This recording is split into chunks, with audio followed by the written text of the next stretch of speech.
Welcome to Muffin News with your host, Muffin. Welcome back to Muffin News, your most trustworthy news source this side of the equator. I'm bringing you a very excited Muffin News because we're doing week 3 pickems. But before I hand over to Muffin for the pickems, I just have some breaking news as a little recap. First off, we have Prince getting another win, nearly getting a sweep with their lovely clodsire. The only thing that could stop clodsire was in fact a Jirachi, which in fact got 7 flinches and 2 crits to manage to stop that thing. Now, though Frost was able to take down the clodsire that nearly swept them, it was still 5v3, and in the end, they couldn't come back from that. So congratulations, Prince, for the amazing win. It shocked everyone. I'm pretty sure everyone was flabbergasted just by the sheer luck involved with it. But you played really well for us as well, so be proud. In terms of the other battles, one upset was Ega losing to Ditto. They unfortunately made one misplay, and Ditto capitalized on it and got the win. So congratulations to you, Ditto, for getting the win on that one. And finally, and not least, other battles haven't been done of yet, and yes, I'm recording this earlier. Vortex versus Martin. Now that was a very interesting game. Though Martin did win in the end, Vortex held themselves quite well on their own. It was actually anyone's game for the longest of time until unfortunately Martin was able to whittle their team down just enough for them to get the win. But seriously, Vortex, be proud. You know, it's not every day you can get Martin to down to 3 Pokemon, especially with how well you played. If you can keep playing like that, you can definitely make playoffs this season. So congratulations to you as well.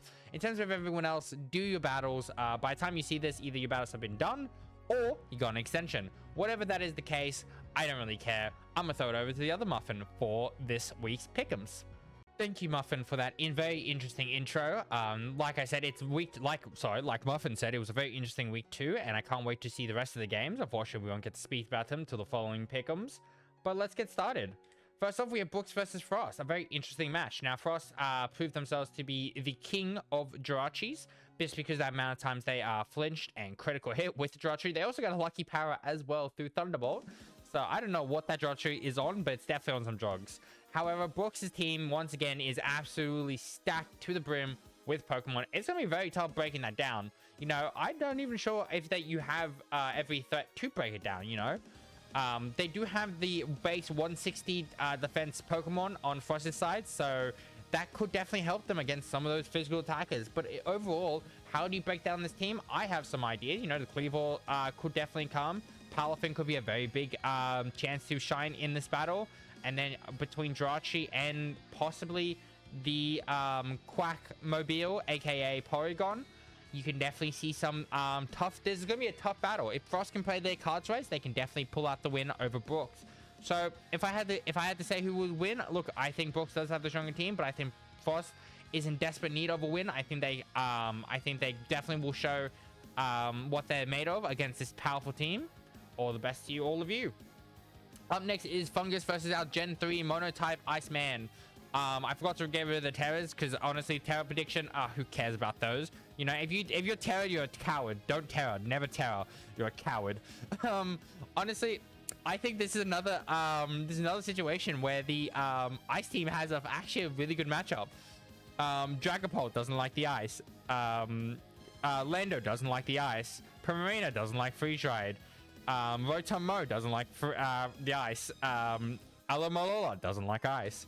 The only 2 Pokemon that can probably withstand the ice is both the Bishop and the Cinderace, but Cinderace has to be very careful of the bundle, of course, as well as the thermal exchange backs, because that could very much get out of hand.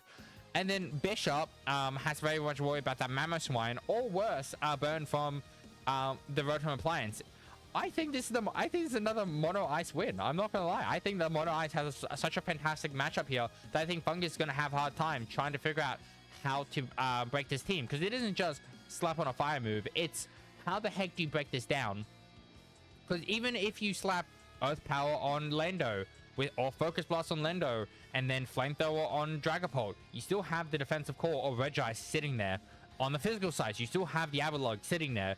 On the speed side, you have the both Bundle and Dragon Dance backs just sitting there. It's gonna be a very tough battle. If I had to bring, I'm believing in the Monotype team. That's what I'm doing. Monotype teams are here to stay and they're here to rule. Best of luck to the both of you. I know it'll be a good battle.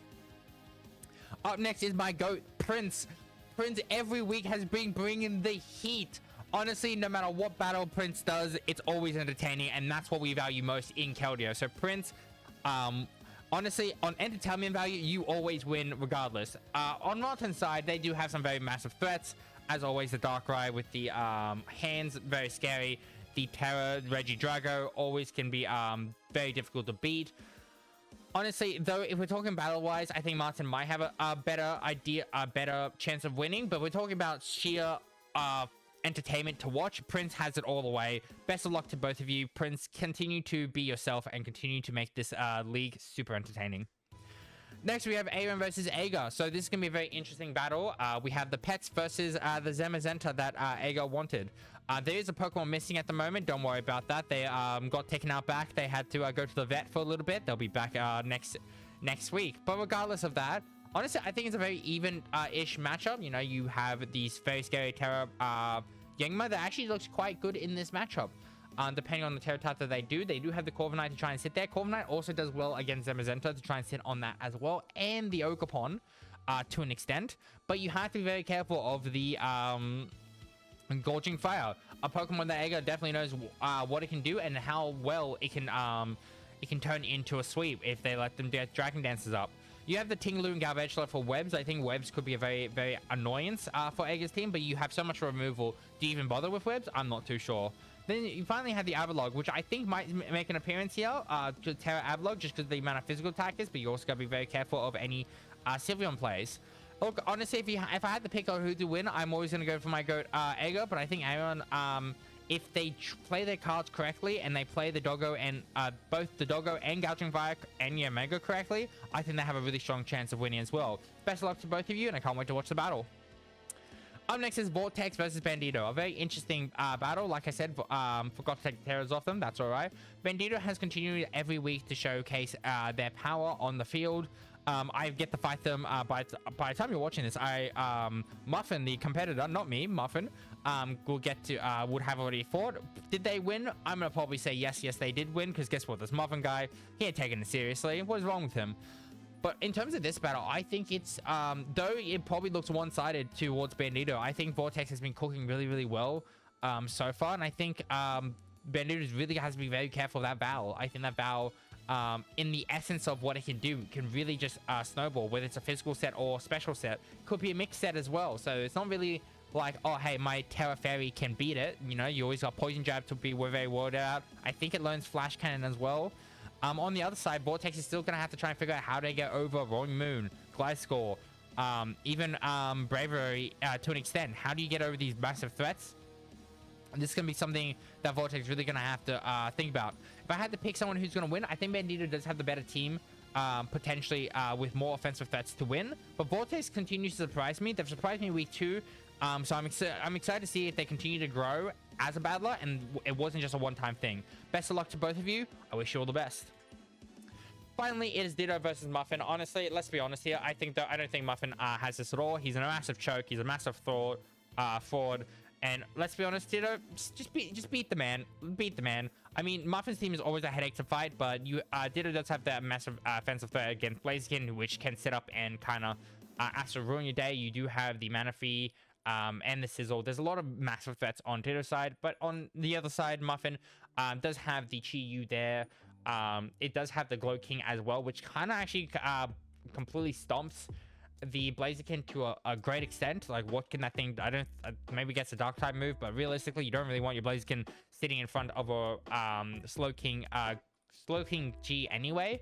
If I had to pick someone who's going to win, I think that Ditto will always beat Muffin. I think Muffin, honestly, it's not in I heard that Muffin will be doing one playoffs battle and a semis battle that week, so he's not going to be on his game for it. Of course he's not. He's too busy focusing on other things. So Ditto, take advantage of the fact that he will be really busy and thinking of other things and kick his ass. Other than that, finishes all the pickings for this week. So I'm going to hand back over to other Muffin to say some final words. Back to you in the studio.